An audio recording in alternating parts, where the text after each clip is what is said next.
IPL ಐಪಲ್ಲಿದೆ, ಫ್ಯಾಂಡಮ್ ಜೋರಾಗಿದೆ.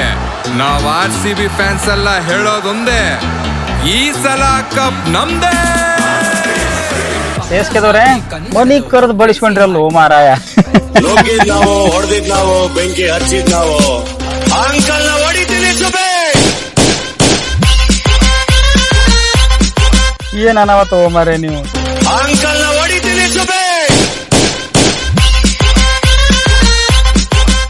ನಮ್ spin attack ಐತಿ, spin Trimurti ಅದಾರ ಅಂತ ಹೇಳಿ ನಿಮ್ಮರೇದ ನೀವ ಕಳ್ಕೊಂಡ್ರಲ್ಲ ಮಾರಾಯ. ಕಂಬದ್ದೊಂದು ಕಪಾಳದ್ದೊಂದು. ಕಪಾಳದ್ದು RCB ಕೊಟ್ಟಿದ್ದು, ಕಂಬದ್ದು ಏನಾತಂದ್ರ ಇಡೀ IPL ಟೂರ್ನಮೆಂಟಿಗೆ ಹೇಳ್ಬಿಟ್ರಿ ಇವ್ರು RCB ಈ ಸ್ಪಿನ್ ಅಟ್ಯಾಕ್ ಐತಲ್ಲ ಚೆನ್ನೈದ್ದು ಏನು ಅಷ್ಟು ಹೇಳ್ಕೊಳ್ಳೋಂಗಿಲ್ಲ ಅಂತ ಹೇಳಿ. ನಮಸ್ಕಾರ, ನೀವು ನೋಡಕತ್ತೀರಿ ಸ್ಪೋರ್ಟ್ಸ್ ವೇದಿಯ IPL ವಿಶೇಷ ಸಂಚಿಕೆ. ಇವತ್ತ ಚಪಾಕ್ನೊಳಗ ನಮ್ಮ ಸಾಂಪ್ರದಾಯಿಕ ಎದುರಾಳಿ ಜೊತೆಗೆ RCB ಕಣಕ್ಕಿಳಿದಿತ್ತು. ನಾವು ಮೊದಲೇ ಹೇಳಿದಂಗ ಪೇಪರ್ನ್ಯಾಗ RCB ಭಾಳ ವೀಕ್ ಇತ್ತು. ನಾವು ಕಲ್ಕತ್ತಾ ಜೊತೆಗೂ ಅದನ್ನೇ ಹೇಳಿದ್ವಿ, ಇವತ್ತು ಅದನ್ನ ಹೇಳ್ತೀವಿ. ಕಾಗದವನ್ನ ಸುಳ್ಳಿ ಸುತ್ತಿ ಇಡ್ಲಾರ್ ಜಾಗದಾಗ ಇಟ್ಟು ಬರ್ರಿ, ಅಂದ್ರ ಡಸ್ಟ್ಬಿನ್ಗೆ ಹಾಕಿ ಬರ್ರಿ. ಪಂದ್ಯದ ಫಲಿತಾಂಶ ಏನಾಯ್ತಂತ ಶುರು ಮಾಡ್ಬಿಡ್ತೀವಿ ನೊಮ್ಮೆ. ಈ ಸಲ ನಮ್ಮ ಪಟಿದಾರ್ ಅವರು ಟಾಸ್ ಸೋತ್ರು. ನಾವು ಮೊದಲೇ ಹೇಳಿದಂಗ ಟಾಸ್ ಗೆದ್ದವರು ಚೇಸ್ ಮಾಡಕ್ ಹೋಗ್ತಾರ ಅಂತ ಹೇಳಿದ್ವಿ ನಾವು. ಋತುರಾಜ್ ಅವರು ಚೇಸ್ ಮಾಡಕ್ ಹೋದ್ರು. ಬ್ಯಾಟಿಂಗ್ ಸ್ಟಾರ್ಟ್ ಆಯ್ತು RCBದು. ಸೊ RCB ಪವರ್ ಪ್ಲೇದಾಗ ಆಲ್ಮೋಸ್ಟ್ ಮ್ಯಾಚ್ ತಮ್ಮ ಕಡೆ ಮಾಡ್ಕೊಂಡ್ ಬಿಡ್ತೇವೆ. ಹೆಂಗಂತಂದ್ರ ಎಲ್ಲರೂ ಒಂದು ಸಾಂಘಿಕ ಹೋರಾಟವಾಗಿ ಆಡಕತ್ರು. ಪಿಲ್ ಸಾಟ್ 32 ಹೊಡೆದ್ರು, ನಮ್ಮ ಕೊಹ್ಲಿ ಸಾಹೇಬ್ರು 30 ಹೊಡೆದ್ರು, ಪಡಿಕ್ಕಲ್ 27 ಹೊಡೆದ್ರು, ಹಿಂಗ ಪಟಿದಾರ್ ಒಂದು 50 ಹೊಡೆದ್ರು. ಎಲ್ಲರೂ ಒಳ್ಳೆ ಟಚ್ನಾಗಿದ್ರು. ಒಂದು ಸಾಂಘಿಕ ಹೋರಾಟ ಅನ್ಬೋದು. ನಾವು ಹಳೆ ಮ್ಯಾಚ್ ಬಗ್ಗೆ ಹೇಳಿದಾಗ ಅದನ್ನ ಹೇಳಿದ್ವಿ. ಈ ಸಲ ನಮ್ಮ RCB ಒಂದು ಹೊಸ ತಂತ್ರಗಾರಿಕೆ ಮಾಡ್ಕೊಂಡ್ ಬಂದೈತಿ. ಏನಂತಂದ್ರೆ ಗೇಮ್ ಅಂತಿದ್ದ ಹೊತ್ನಾಗ ಒಂದು 5-6 ಬೌಲರ್ ಇರ್ತಾರ. ಅದ್ರಾಗ ಒಂದು 2-3 ಮಂದಿಗೆ ಟಾರ್ಗೆಟ್ ಮಾಡ್ತಾರ. ಅದ್ರಾಗ ಒಂದಿಷ್ಟು ಚಲೋ ಬೌಲರ್ ಇರ್ತಾರ, ಅವ್ರಿಗೊಂದು ಸ್ಪೆಟ್ ಕೊಡ್ತಾರ. ಓಕೆಪ್ಪ, ಸಿಂಗಲ್ ಆಡಿಬಿಡೋಣ, ಇವ್ರವ್ರಿಗೆ ವಿಕೆಟ್ ಕೊಡೋದು ಬೇಡ, ರಿಸ್ಕ್ ಕೊಡೋದು ಬೇಡ ಅಂತ ಹೇಳಿ. ಬಟ್ ನಮ್ಮ RCB ಪೂರಾ ಉಲ್ಟಾ ಐತಿ. ಇದಕ್ಕೆ ಮೇನ್ ಬೌಲರ್ಗೆ ಟಾರ್ಗೆಟ್ ಮಾಡಕತ್ತೈತಿ. ಮೊನ್ನೆ ಕಲ್ಕತ್ತಾ ಜೊತೆಗೆ ವರುಣ್ ಚಕ್ರವರ್ತಿ ಮಾಡಿದ್ರು. ಇವತ್ತ ಇವ್ರು ಚಲೋ ಬಾಲ್ ಅನ್ಸ್ಕೊಳ್ಳುವಂತ ಸ್ಪಿನ್ ತ್ರಿವಳಿಗಳಿಗೆ ಅಟ್ಯಾಕ್ ಮಾಡಿದ್ರು ಇವರು. ಹೋದ್ಸಲೆ ಮುಂಬೈ ಜೊತೆಗೆ ಆಡುವಾಗ 100 18 ರನ್ ಕೊಟ್ಟಿದ್ರು 4 ಓವರಿಗೆ.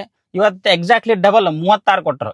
ಅಂಡ್ ಇನ್ನೊಂದೊಬ್ಬ ಕ್ರಿಕೆಟ್ ಎಕ್ಸ್ಪರ್ಟ್ ಹೇಳಿದ್ರು, ಮಾಜಿ ಪ್ಲೇಯರ್ ಹೇಳಿದ್ರು, ಚಪಾಕ್ ಅಂತ ಸ್ಟೇಡಿಯಂ ಒಳಗ ಸ್ಪಿನ್ ಫ್ರೆಂಡ್ಲಿ ಪಿಚ್ ಒಳಗ the legendary spinner R Ashwin and R Jadeja ಅವರು ತಮ್ಮ ಕೋಟಾ ಫುಲ್ ಮಾಡಿಲ್ಲ ಅಂತಂದ್ರ ಅದರ ಅರ್ಥ ಬ್ಯಾಟಿಂಗ್ ಆಡಿದವ್ರು ಎಷ್ಟು ಚಲೋ ಆಡಿದ್ರು ಅಂತೇಳಿ ಹೇಳಿದ್ರು. ಅವರು ರಿಯಲಿ ಹಂಗ ಆಡಿದ್ರು. ಒಟ್ಟ ಚಲೋ ಬೌಲರ್ಗೆ ಅಟ್ಯಾಕ್ ಮಾಡಿದ್ರು, ಒಟ್ಟ ಹೆದರ್ಲಿಲ್ಲ. ನಿಯಮಿತವಾಗಿ ವಿಕೆಟ್ ಹೋದ್ರು ಇವ್ರ ಹತ್ರ ಬ್ಯಾಟಿಂಗ್ ಸ್ಟ್ರೆಂತ್ ಹೆಂಗಿತ್ತಂತಂದ್ರೆ ಕೊನೆಯ ಓವರ್ನ್ಯಾಗ 7 ವಿಕೆಟ್ ಹೋಗ್ಯಾವ RCB. ಆ ಕಡೆ ಇನ್ನೂ ಬ್ಯಾಟ್ಸ್ಮನ್ ಊರಿಗೆ 4 6 ಹೊಡಿಯುವಂತ ಹೋದಾನ, 3 6 ಹೊಡೆದ ಊರಿಗೆ. ಸೊ ಅದ್ರ ಅರ್ಥ ಹಳೆ ಟೀಮ್ 1 ವಿಕೆಟ್ 2 ವಿಕೆಟ್ ಹೋಗೋದ್ಲೆ ಡೌನ್ ಆಗುವಂತ RCB ಟೀಮ್ ಅಲ್ಲ ಈಗಿದು. ಅಂಡ್ ಇವ್ರದ್ದು ಬಾಲಿಂಗ್, ಈ ಚೆನ್ನೈದ ಬಾಲಿಂಗ್ ಹೇಳ್ತಿದ್ರಲ್ಲ ನಮ್ದು ಸ್ಪಿನ್ ತ್ರಿವಳಿ ಅಂತೇಳಿ, ಒಂದು ಭಾರಿ ಚಂದ ಉತ್ತರ ಕೊಟ್ರು ಇವ್ರು. ಅದೇ ನಾವು ಮೊದ್ಲಾಗ ಹೇಳಿದಂಗ ಇವ್ರೆಲ್ಲರೂ ದೊಡ್ಡದು ಹೆಸರು ಗಳಿಸ್ಕೊಂಡವ್ರು, ಪೇಪರ್ನಾಗ ದೊಡ್ಡವ್ರು ಇದ್ದಾರು. ಆನಾಗಿ ಕಬ್ಬು ಮೇಯಕ್ ಹೋಗ್ತಾರ. ನಮ್ಮ RCB ಗಪ್ ಚುಪ್ ಇರಿಬ್ಯಾಗ ಸಕ್ರೆ ಮೇದ್ ಬಂದ್ಬಿಡ್ತೈತಿ. ಸಿಮೆಂಟ್ ಪಿಚ್ ಮಾಡ್ಕೊಂಡ್ರ ಆಚೆ ಕಡೆ ಒಬ್ರು ಯಾರ ಅವ್ರು ಹೇಳಕತ್ತಾರ 300 ಹೊಡಿತಾರ ಅಂತೇಳಿ. ನನಗೆ ಇವ್ರದ್ದು 8 ಬಿಗ್ ಹಿಟ್ರ್ ಅದಾರ ನಮ್ಮ RCB ಕಡೆಗೆ. ಎಲ್ಲೋ ಗಪ್ ಚುಪ್ ಇವರ ಹೊಡ್ಕೊಂಡ್ ಕಡೆಗೆ ಅಕ್ಕರ 300 ರನ್ ಅಂತೀವಿ ನಾವು. ಅಂತದೊಂದು ಬ್ಯಾಟಿಂಗ್ ಐತಿ. ಬಾಲಿಂಗ್ನಾಗೂ ಹಂಗ ಐತಿ. ನೀವು ಭುವನೇಶ್ವರ್ ಅವ್ರದ್ದು ಫಸ್ಟ್ ಬಾಲ್ ನೋಡ್ರಿ, ನೀವು ಮಿಡಲ್ ಸ್ಟಂಪಿಗೆ ಬಾಲ್ ಬಿದ್ದೈತಿ, ಡೆಕ್ ಆಗೈತಿ. ಕಿಪ್ಪರ್ ಫಸ್ಟ್ ಸ್ಲಿಪ್ಪಿಗೂ ಡೈ ಹೊಡೆದ ಬಾಲ್ ಹಿಡ್ಕೊಂಡು ಅಷ್ಟು ಸ್ವಿಂಗ್ ಆಯ್ತು ಬಾಲ್, ಅಷ್ಟೇ ಚಂದ ಆಡಿದ್ರು. ಹೆಜಲ್ವುಡ್ ಲಾಸ್ಟ್ ಮ್ಯಾಚ್ನಾಗ 1ನೇ ಓವರ್ ಹಾಕಿ 1 ವಿಕೆಟ್ ತೆಗೆದ್ರು. ಈ ಮನುಷ್ಯಗೆ ಇವತ್ತು 2ನೇ ಓವರ್ ಕೊಟ್ರೆ 2 ವಿಕೆಟ್ ತೆಗೆದು ಮಾರ. ಮುಂದಿನ ಮ್ಯಾಚ್ನಾಗ ಏನ್ ಮಾಡ್ತಾನೋ ಗೊತ್ತಿಲ್ಲ. ಭಾರಿ ವಿಚಿತ್ರವಾಗಿ ಆಡಿದ್ರು. ನಮ್ಮ ಕೊಹ್ಲಿ ಸಾಹೇಬ್ರು ನಿಧಾನವಾಗಿ ಆಡಾಕತ್ತಿದ್ರು, ಒಂದು ಆಂಕರಿಂಗ್ ರೋಲ್ ಮಾಡಾಕತ್ತಿದ್ರು. ಯಾಕಂದ್ರೆ ಪಿಚ್ ಡ್ಯುವೆಲ್ ಫೇಸ್ ಅಂತಾರೆ ಇದಕ್ಕೆ. ಅಂದ್ರೆ ನೀವು ಒಂದು ಟ್ಯಾಲೆಂಟ್, ಒಂದು ಎಕ್ಸಿಕ್ಯೂಷನ್, ಒಂದು ಫುಟ್ ವರ್ಕ್ ಕರೆಕ್ಟ್ ಇದ್ರೆ ಮಾತ್ರ ರನ್ ಬರ್ತೈತಿ. ಅಂಡ್ ಬೌಲಿಂಗ್ನಾಗ ಹಂಗೆ ಇರ್ತೈತಿ. ನೀವು ಒಳ್ಳೆ ಲೈನ್ ಅಂಡ್ ಲೆಂತ್ ಒಳ್ಳೆ ಪಿಚ್ ಮಾಡಿದ್ರೆ ಮಾತ್ರ ವಿಕೆಟ್ ಸಿಗ್ತೈತಿ. ಇದು ಯಾವುದೋ ಒಂದು ಸಿಮೆಂಟ್ ತರ ಪಿಚ್ ಅಲ್ಲ, ಹೈದರಾಬಾದ್ ತರ ಪಿಚ್ ಅಲ್ಲ. ಅಂಡ್ ಒಂದು ಕ್ರಿಕೆಟ್ ಅಭಿಮಾನಿಯಾಗಿ ನಾವು ಇದೇ ರೀತಿ ಪಿಚ್ ಅನ್ನ ಕೇಳ್ಕೊಂತೀವಿ. ಬಟ್ ಇಲ್ಲಿ ಪಾರ್ ಸ್ಕೋರ್ 160 ಇತ್ತು.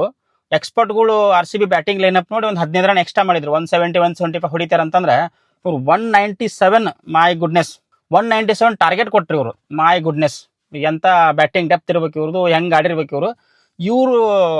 ಈ ಸಲ ಒಂದು ತಂತ್ರಗಾರಿಕೆ ಐತಲ್ಲ ಆಂಡಿ ಫ್ಲವರ್ ಅವ್ರದ್ದು, ಇದು ನಾವು ನೋಡಿದಂಗ 2005 2006 ಆಸ್ಪಾಸ್ನೊಳಗ ಜಾನ್ ಬುಖಾನನ್ ಅಂತೇಳಿ ಒಬ್ಬ ಆಸ್ಟ್ರೇಲಿಯಾ ಕೋಚ್ ಇದ್ರು. ಅವ್ರು ಈ ತಂತ್ರಗಾರಿಕೆಯನ್ನ ಅಪ್ಲೈ ಮಾಡಿ ಸಕ್ಸಸ್ ಆಗಿದ್ರು. ಅವಾಗ ಆಸ್ಟ್ರೇಲಿಯಾ ಟೀಮ್ ಅಷ್ಟು ಸ್ಟ್ರಾಂಗ್ ಆಗೈತೆ. ಅವ್ರು ಏನ್ ಮಾಡ್ತಿದ್ರು ಅಂದ್ರೆ ಆ ಟೀಮ್ನಾಗ ಇರುವಂತ ಒಂದಿಬ್ರು ಮೇನ್ ಬಾಲರ್ಗೆ ಅಟ್ಯಾಕ್ ಮಾಡ್ಬಿಡುದು. And very first ball bat ಬೀಸಾರ ಅವ್ರ ಬ್ಯಾಟ್ಸ್ಮನ್ಗಳು. ನೀವು ಒಂದಿಷ್ಟು ಯಾವ್ದು ಹಳೇ ಹೈಲೈಟ್ಸ್ ಇದ್ರೆ ನೋಡಿ, ವೆರಿ ಫಸ್ಟ್ ಬಾಲ್ ಬೇಕಾದಂತ ಸಿಚುವೇಶನ್ ಇರಲಿ, ಅವ್ರು ಫಸ್ಟ್ ಬಾಲ್ ಅಟ್ಯಾಕ್ ಮಾಡೋರು, ಅವ್ರು 4 ಬರ್ಲಿ 6 ಬರ್ಬೇಕು, ಆ ನಂತರ ಬೌಲರ್ ಪ್ರೆಷರಿಗೆ ಬಂದ್ಬಿಡ್ತಿದ್ರು. ಆ ಒನ್ ಡೇದಾಗ 8-9 ನೋಡ್ಕೊಂತ ಹೋಗ್ಬಿಡ್ತಿದ್ರು ಅವರು.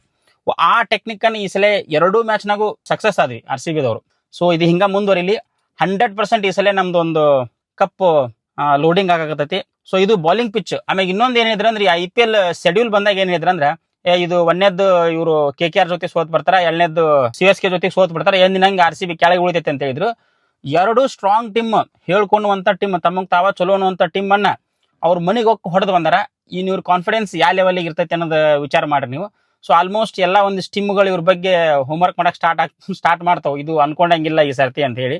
ಸೊ ನಮ್ಮ ಹತ್ರ ಒಂದು ಬಾಲಿಂಗ್ ಕಾಂಬಿನೇಷನ್ ಹೆಂಗೈತೆ ಅಂದ್ರೆ 6 ಜನ ಬಾಲಿಂಗ್ ಕಾಂಬಿನೇಷನ್ ಐತಿ. ಇನ್ನೊಬ್ರು ಆ್ಯಡ್ ಆಗ್ತಾರ ಅದಕ್ಕೆ, ಮುಂದೆ ಯಾರು ಬರ್ತಾರೆ, ಇನ್ನೊಬ್ರು ಬೆತ್ತಲ್ ಅವ್ರು ಬಂದ್ರ ಅಂದ್ರೆ ಸಪೋಸ್ 7 ಬಾಲಿಂಗ್ ಆಕೈತಿ, 8 ಪ್ರಾಪರ್ ಬ್ಯಾಟ್ಸ್ಮನ್ಗಳು ಅದಾರ.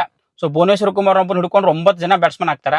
ಸೊ ಒಂದು ಭಾರಿ ಶೋರ್ ಶಾಟ್. ಇವತ್ತಿಂದ ಮ್ಯಾಚ್ ನೋಡಿದ್ರಿ ನೀವು, ಯಾರು ಔಟ್ ಆಗತ್ಲೆ ಮತ್ತೊಬ್ಬ ಬಂದ್ರೆ ಅವನು 6 ಹೊಡೆದ ಬಿಟ್ಟ. ನೀವು ಜಿತೇಶ್ ಶರ್ಮಾ ಅವ್ರು 100 ಒಂದು 6 ಹೊಡೆದ್ರು, ಎಷ್ಟು ಬ್ಯೂಟಿಫುಲ್ ಆಗಿ ಹೊಡೆದ್ರ ಅಂದ್ರೆ ವಿಕೆಟ್ ಹೋದವ್ರನಾಗ 6 ಹೊಡೆದ್ರು ಅವರು. ಸೊ ಯಾರು ಹೆದರ್ತಿಲ್ಲ ಇಲ್ಲಿ. ಒಂದು ವಿಕೆಟ್ ಹೋಗುತ್ತೆ ಅದಕ್ಕೆ ನಾವು ಚಲೋ ಬ್ಯಾಟ್ಸ್ಮನ್ ಬರಾಕತ್ರು, ಸ್ಟ್ಯಾಂಡ್ ಆಗಿಂದ ಔಟ್ ಆಗ್ಬಾರ್ದು, ವಿಕೆಟ್ ಕೊಟ್ರೆ ನಮ್ದು ರನ್ ಬರಂಗಿಲ್ಲ ಅನ್ನುವಂತ ಭಯ ಇಲ್ಲ RCBಗೆ. ಸೊ 100% ಈ ಸಲ ಅಭಿಮಾನಿಗಳು ಹಬ್ಬ ಮಾಡಬಹುದು, ಒಂದು ಕಪ್ ಲೋಡಿಂಗ್ ಆಗತೈತಿ. ಬೇಟೆ ಆಡಕ್ ಬಂದವ್ರ ಬೇಟೆ ಆದ್ರ ಅಂತಾರಲ್ಲ, ಹಂಗಾಗೈತಿ ಇವ್ರದ್ದು. ಈಗ ನಾವು ಅವ್ರನ್ನ ಹೊಡಿತೀವಿ, 9 ಸಲ ಆಡಿವಿ, 1 ಸಲ ಗೆದ್ದಾರ ಅವರು.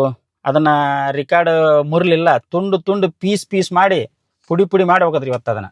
ಸೊ ಒಂದು ಒಳ್ಳೆ ರೀತಿಯಿಂದ ಟೀಮ್ ಹೊಂಟೈತಿ. ಹೆಜಲ್ವುಡ್ ಅವರು ಒಂದು ಒಳ್ಳೆ ಸ್ಪೆಲ್ಲಿಗೋಸ್ಕರ ಅವರು ಮ್ಯಾನ್ ಆಫ್ ದ ಮ್ಯಾಚ್ ತಗೊಂಡ್ರು. ಇನ್ನ CSKದವ್ರ ಬ್ಯಾಟಿಂಗಿಗೆ ಬಂದ್ರೆ, ನಮ್ಮ RCBದವರು ಪವರ್ ಪ್ಲೇದಾಗ ಗೇಮ್ ಸೆಟ್ ಮಾಡಿದ್ರೆ, CSKದವರು ಪವರ್ ಪ್ಲೇದಾಗ ಮ್ಯಾಚ್ ಸೋತ್ಬಿಟ್ರು. 6 ಓವರಿಗೆ 30 run 3 wicket. ಇನ್ನೇನ್ ಆಡ್ತಾರೆ ಇವರು? ಆ 1ನೇ ಓವರ್ನಾಗ ನಡ ಮುರಿದ್ಬಿಟ್ಟಿದೆ ಹೆಜಲ್ವುಡ್ ಇವ್ರದ್ದು. ಮುಂದೆ ಹಿಂಗ ತೆವಳ್ಕೊಂತ ಆಡಿದ್ರೆ, ನಮ್ಮ ಪ್ರಿವ್ಯೂದಾಗ ಹೇಳಿದಂಗ 12-13 ಓವರಿಗೆ 6 ವಿಕೆಟ್ ತೆಗೆದಿದ್ರು ನಮ್ಮ RCB. ನಾವೇನೋ ಧೋನಿ ಸಾಹೇಬ್ರು ಬರ್ತಾರ ಅಂತಂದ್ರೆ ಮತ್ತೆ ಅವ್ರು ಅಶ್ವಿನ್ ಕಳಿಸಿದ್ರು. ಅವ್ರು ಮತ್ತೆ 15 ಓವರಾಗಿಂದ ಬಂದ್ರು. ಅವ್ರದ್ದು ಕಳೆದ 26 ಮ್ಯಾಚ್ನಾಗ 25 ಮ್ಯಾಚ್ 15 ಓವರ್ ನಂತರ ಬಂದಾರ ಅವ್ರು. ಯಾವಾಗ ಒಂದು ಮ್ಯಾಚ್ 15 ಓವರ್ ಕೆಳಗೆ ಬಂದು ಆಡ್ಯಾರ ಅವರು. ಲಾಸ್ಟ್ 26 ಮ್ಯಾಚ್ ಅನ್ನ ನೀವು ಹಿಸ್ಟ್ರಿ ತಗೊಂಡು ನೋಡಿದ್ರೆ, ಏನೋ ಲಾಸ್ಟ್ಗೆ ಸ್ವಲ್ಪ ಹೊಡೆದು ಆಡಿದ್ರು, ಸ್ವಲ್ಪ ಓಕೆ ಅನ್ಬೋದು, ಒಂದು ಸೆಕೆಂಡ್ ಹೈಯೆಸ್ಟ್ ರನ್ನರ್ ಹೊಡೆದ್ರು. ಬಟ್ ಅವ್ರದ್ದು ಇವತ್ತೊಂದು ಸ್ಟಂಪಿಂಗ್ ಲಿಟ್ರಲಿ ಕ್ರಿಕೆಟ್ ಅಭಿಮಾನಿಯಾಗಿ ಮೆಚ್ತೀನಿ ಅದನ್ನ. ಲೈಟ್ನಿಂಗ್ ಫಾಸ್ಟ್ ಅದು ಯಾರಿಗೆ ಗೊತ್ತಾಗಿಲ್ಲ ವಿಕೆಟ್ ಅಂತ ಹೇಳಿ. ಅಫ್ಕೋರ್ಸ್ 100 ವಿಕೆಟ್ ಅಲ್ವೇ ಅಲ್ಲ, ಅದು ಟೋಟಲಿ ಡೆಡಿಕೇಟು ತಲಾ ಅವ್ರಿಗೆ. ಜಡೇಜ್ ಅವರು ಸ್ವಲ್ಪ ಚಲೋ ಆಡಿದ್ರು. ಜಡೇಜ್ ಅವ್ರದ್ದು ಒಂದು ರೆಕಾರ್ಡ್ ಆಯ್ತು ಇವತ್ತು IPL ದಲ್ಲಿ. ಏನಂದ್ರೆ 3000 ರನ್ ಪ್ಲಸ್ 100+ ವಿಕೆಟ್ ಹಾಕಿರುವಂತ ಫಸ್ಟ್ ಪ್ಲೇಯರ್ ಆದ್ರು. ನಮ್ಮ ಸ್ಪೋರ್ಟ್ಸ್ ವೇದಿ ತಂಡದ ಪರವಾಗಿ ಅವರಿಗೆ ಅಭಿನಂದನೆ ಸಲ್ಲಿಸ್ತೀವಿ ನಾವೆಲ್ಲರೂ ಕೂಡಿ. ಮಿಕ್ಕಿದ್ದು ಬ್ಯಾಟಿಂಗ್ ಇಷ್ಟು ಕೆಳಗೆ ಬಂದು ಒಂದು ಆಡುವಂತ ಅವಶ್ಯಕತೆ ಏನೈತ್ರಿಪ್ಪ? ನೀವು ಮಹಾಭಾರತದ ಭೀಷ್ಮನ್ ತರ ಆಗ್ಬೇಡ್ರಿ. ಅವಾಗೆಲ್ಲ ಹೋರಾಡಿರಿ, ನಿಮ್ಗೆ ಗೌರವ ಕೊಟ್ಟಿವಿ. ನೀವು ಶಸ್ತ್ರತ್ಯಾಗ ಮಾಡಕ್ ಅಡ್ಡಿ ಇಲ್ರಿಪ್ಪ. 9ನೇ ಬ್ಯಾಟ್ಸ್ಮನ್ ಬಂದು 7 ವಿಕೆಟ್ ಹೋಗಿಂದ ಬಂದು ಏನೋ ಒಂದು ದುಡ್ಡಿಗೋಸ್ಕರನೋ ಅಥವಾ ಕ್ರೌಡ್ ಅನ್ನ ಕರೆಯೋಕ್ಕೋಸ್ಕರ ಆಡಕತ್ತೀರಿ ಅಂತೀವಿ ನಾವು. ಬಟ್ ನಮ್ಮ ಸ್ಪೋರ್ಟ್ಸ್ ವೇದಿ ತಂಡ ನಿಮ್ಗೆ ತುಂಬಾ ಗೌರವ ಕೊಡ್ತೈತಿ. This is not the way. ನೀವು ಯಾಕಂದ್ರೆ ಪ್ರೈಮ್ ಪ್ಲೇಯರ್ಗಳು ಒಂದು ಒಳ್ಳೆ ಫಾರ್ಮ್ನಾಗಿದ್ದಾಗ, ಒಳ್ಳೆ ಪೊಸಿಷನ್ನಾಗಿದ್ದಾಗ ಬಿಟ್ಟು ಹೋಗ್ತಾರೆ. ಸೊ ಯಾಕಂದ್ರೆ ಟ್ಯಾಲೆಂಟ್ಗಳು ಭಾಳ ಅದಾವ ಹಿಂದೆ, ಭಾಳ ಹೆಚ್ಚವು. ಐ ಡೋಂಟ್ ನೋ ಇದನ್ನ ನೀವು ಯಾವ ರೀತಿ ತಗೋತಿರೋ ಗೊತ್ತಿಲ್ಲ. ಸೊ ಒಟ್ಟಿನಲ್ಲಿ ಸ್ಟೇಟ್ಮೆಂಟ್ ವಿಕ್ಟ್ರಿ 2 RCBದು. ಮಣ್ಣಿದಾಯ್ತು ಇದಾಯ್ತು ಅಂದ್ರೆ ನಾವು ಬಂದ್ವಿ ಅಂತ, ಗೆರೆ ಇಳದಾಗೈತಿ, ವೃತ್ತ ಬರದಾಗೈತಿ, ವೃತ್ತದಾಗಿರೋದೆಲ್ಲ ನಮ್ದೇ ಅನ್ನುವಂಥದ್ದು ಒಂದು ಸ್ಟೇಟ್ಮೆಂಟ್ ವಿಕ್ಟ್ರಿ. ಸೊ ಅಂದ್ರೆ ಈ ಸಲದಿಂದ ಕಪ್ ನಮ್ದೇ ಅಂತ ಮತ್ತೊಮ್ಮೆ ಜೋರಾಗಿ ಹೇಳುವಂತ ವಿಕ್ಟ್ರಿ ಆಯ್ತು ಇದು. ಒಳ್ಳೇದಾಗ್ಲಿ. ಜೈ RCB, ಪ್ಲೇ ಬೋರ್ಡ್.